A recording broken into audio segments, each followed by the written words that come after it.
নবীগড় নামের এক গ্রামে ভূপেন নামের এক লোক থাকত। সে বাঁশ দিয়ে বিভিন্ন ধরনের খেলনা বানিয়ে বিক্রি করত। তার সুরেন নামের এক ছেলেও ছিল। সুরেন তার বাবাকে প্রতিদিন খেলনা বানাতে দেখত। কি বাবা সুরেন, তুমি তো প্রতিদিন এখানে বসে বসে আমাকে দেখো, কোথাও যাও না কেন? আরে বাবা, স্কুলে তো কিছুই পড়ায় না। আমি যদি তোমার মতো এভাবে বাঁশ দিয়ে খেলনা বানানো শিখে যাই, তাহলে তো আমাদের ব্যবসা আরো অনেক বাড়বে, তাই না বাবা? তুমি তো ঠিক বলেছো বাবা, তাহলে আসো, আমি তোমাকে খেলনা বানানো শিখিয়ে দেই। এরপর ভূপেন সুরেনকে সব কাজ শিখিয়ে দেয়। এরপর একদিন সুরেন বলে, আরে বাবা, তুমি আর কত বছর এসব খেলনা বানাবে? কেননা আমরা কিছু বড় আর ভালো গাড়ি বানাই, এভাবে তো আমাদের উপার্জনও বেড়ে যাবে। আমি ভাবছি যে আমরা বাঁশ দিয়ে একটা অটো বানাবো আর সেটা চালাতে শুরু করব। তুমি কি বলো বাবা? এটা তো অনেক ভালো কথা বলেছো বাবা, চলো তাহলে এটাই করি। এটা ভেবে তারা দুজন মিলে দুদিনের মধ্যেই একটা বাঁশের অটো বানিয়ে ফেলে এবং সেটা গ্রামের অটো স্ট্যান্ডে নিয়ে যায়। সেখানে অটো দাঁড় করিয়ে লোক ডাকতে থাকে। এসো এসো গ্রামবাসীরা এসো, এটা পুরোপুরি বাঁশ দিয়ে বানানো জাদুর অটো, এটাই ওঠার মজা নাও। আসো আসো, জলদি আসো। এটা বলতেই সেখানে থাকা সব অটো ড্রাইভার হাসতে শুরু করে। আহা, এসেছে কোথাকার বাঁশের অটোওয়ালা, এটা চলবে নাকি নাকি ধাক্কা দিতে হবে? এসব শুনে কোনো যাত্রী সেই বাসের অটোতে উঠতে চায় না। এভাবে 1 মাস চলে যায় এবং একদিন এক সাধু বাবা অটো স্ট্যান্ডে আসে। বাবা, কেউ কি আমাকে পাশের গ্রামের মন্দিরে নিয়ে যাবে? আমার কাছে কোনো টাকা নেই। আপনার কাছে টাকা নেই? তাহলে কি আছে আপনার কাছে? আশীর্বাদ? আরে সাধু বাবা, আপনি এক কাজ করুন, আপনি হেঁটেই চলে যান, তাহলে তাহলে কালকের মধ্যেই পৌঁছে যাবেন। হা হা হা। তাদের কথা শুনে ভূপেন বলে, সাধু বাবা, আমার বাসের অটোতে উঠুন, আমি আপনাকে সেখানে নিয়ে যাব। এমনিতেও এখনো কেউ আমার অটোতে ওঠেনি। কি বলছো কি? এখনো কোনো যাত্রী ওঠেনি?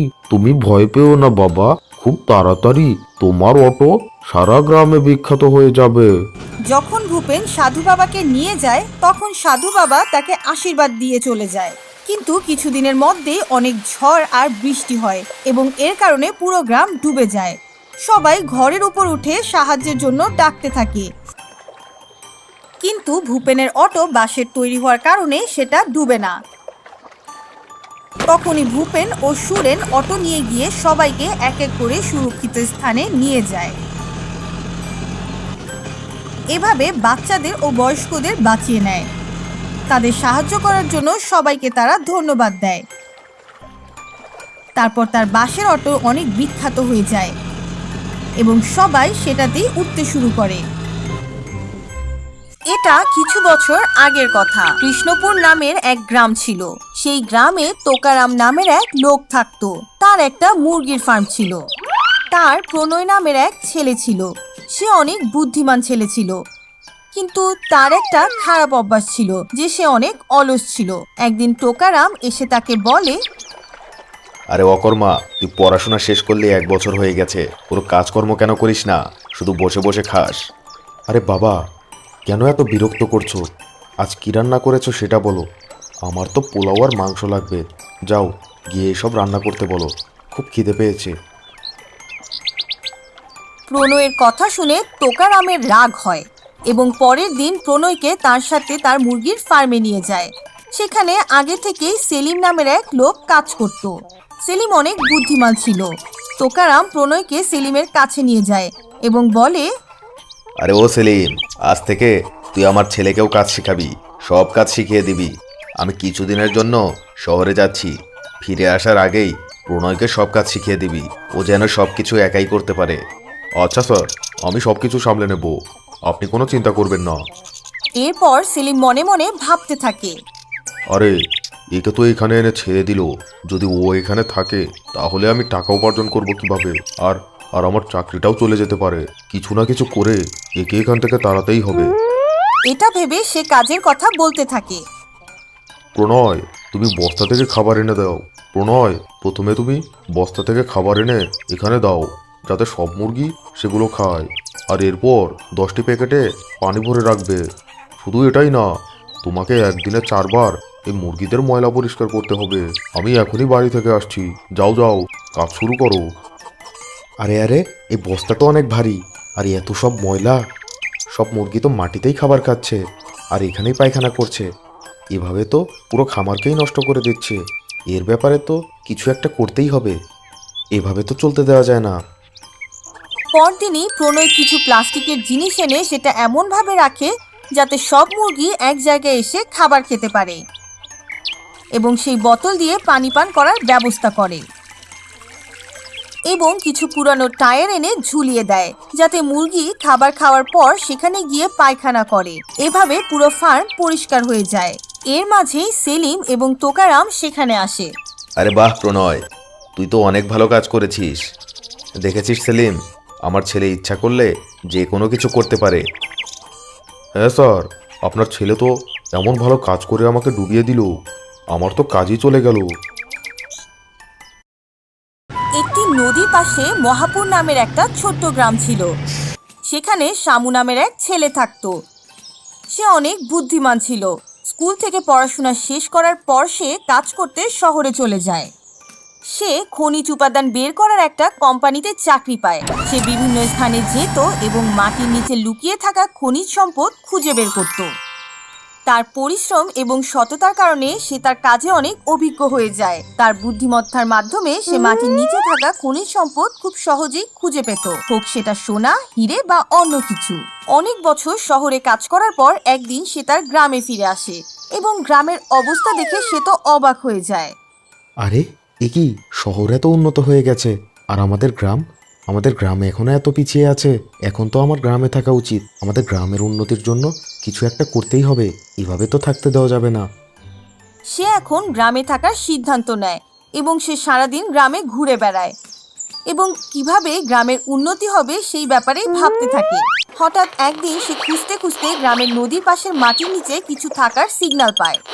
সে আরেকটু ভালোভাবে খোঁজার পর জানতে পারে যে সেখানে নদীর নিচে অনেক সোনা আছে। এত সোনা আছে যে পুরো গ্রাম অনেক উন্নতি করা যাবে। সে গ্রামে এসে গ্রামের প্রধান এবং অন্য সবাইকে ডেকে একত্রিত করে আর তাদের বলে, কাকা, আমি আমাদের গ্রামের নদীর নিচে অনেক সোনা খুঁজে পেয়েছি। কেননা আমরা সব সোনা তুলে ফেলি আর গ্রামের উন্নতির জন্য সেগুলো ব্যবহার করি। আপনি কি বলেন? তুমি তো একদম ঠিক কথা বলেছ, কিন্তু শহরের লোকেরা যদি এই কথা জানতে পারে তাহলে তো সব সোনা নিয়ে যাবে। কাকা, কিভাবে জানতে পারবে? আমরা তো কাউকে বলবোই না। আরে বাবা, যখন নদী থেকে সোনা তুলতে যাবে তখন কি আর তারা দেখতে পাবে না? প্রধানের কথা শুনে শামু অনেক চিন্তায় পড়ে যায়। সে সারা রাত এ ব্যাপারে ভাবতে থাকে এবং হঠাৎ তার মাথায় একটা বুদ্ধি আসে। সে সকালে প্রধানের কাছে যায় এবং চাচা, আমি এমন একটা টানেল বানাবো যে সেটা দিয়ে আমরা সেখান থেকে সব সোনা তুলে আনতে পারবো।